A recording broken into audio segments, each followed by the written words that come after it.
সুখাদ্য আমাৰ কাৰণে কিমান দৰকাৰী সুখাদ্য মানে কি আমাৰ খাদ্যত তিনিটা বস্তু থাকে কাৰ্বহাইড্ৰেট যিটো চাউল আটা ময়দাৰ পৰা বনা বস্তু যি টাও তাৰ পৰা বনা বস্তুত কাৰ্বহাইড্ৰেট থাকে ফেট তেলজাতীয় বস্তু তেল বা মাংস যাৰ পৰা ফেটটো আমি কাঢ়ি উলিয়াব নোৱাৰোঁ কণীৰ কুহুমটো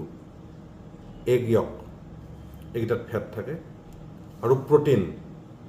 প্ৰটিন দুই ধৰণৰ ভেজিটেবল খাদ্য প্ৰটিন পাওঁ সেইখিনি হ'ল মাহজাতীয় বস্তু দাইলজাতীয় বস্তু পনীৰতো পায় আৰু নন ভেজ মাংস মাছ আৰু কণীৰ বগাটো ভাল প্ৰটিন আৰু মাংসত এটাই দিগদাৰী লগত ফেট গুচি যায় কণীৰ বগাটো খাব পাৰিলে ভাল গতিকে আমি এই গোটেই খাদ্যটো যেনেকৈ সজালে এনেকৈ সজাব লাগে আগত যি খানাই নপৰক আপুনি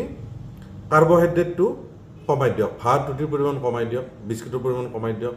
দাইলজাতীয় বস্তু মাহজাতীয় বস্তু বঢ়াই দিয়ক শাক চব্জি ফল মূল বঢ়াই দিয়ক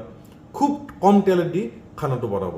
তেতিয়া দেখিব আপুনি বেলেগকৈ খাদ্যৰ প্লেনিং কৰিব নালাগে হাৰ্টৰ বেমাৰ নহয় ডায়েবেটিছ নহয় প্ৰেছাৰ নহয় কোলেষ্ট্ৰল নহয়